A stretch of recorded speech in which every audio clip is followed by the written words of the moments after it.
तो सांग मैंने समस्त को जय जगन्नाथ। आज सकाल मुझे जल्दी उठी पड़ी एना आज आम पूजा पूजा सब जल्दी टी सारी बार सब सारी देर मुझे बसी जाइए चाह पीवाई कि जहाँ भी आप देखिपे।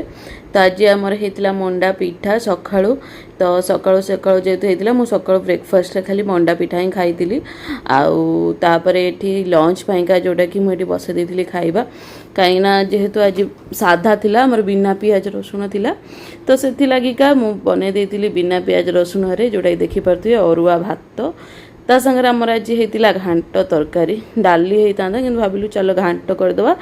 तो ये आमर घांट तरकारी होती बहुत बढ़िया थिला भी खाइबापी। तापर भजा भी होता कदली आलू भजा बिना पियाज रसुण आउ जहाँकि आपण मैंने समस्ते देखिपे। तो यहीपरि भाव में लंच एरिया भी मोर होगला।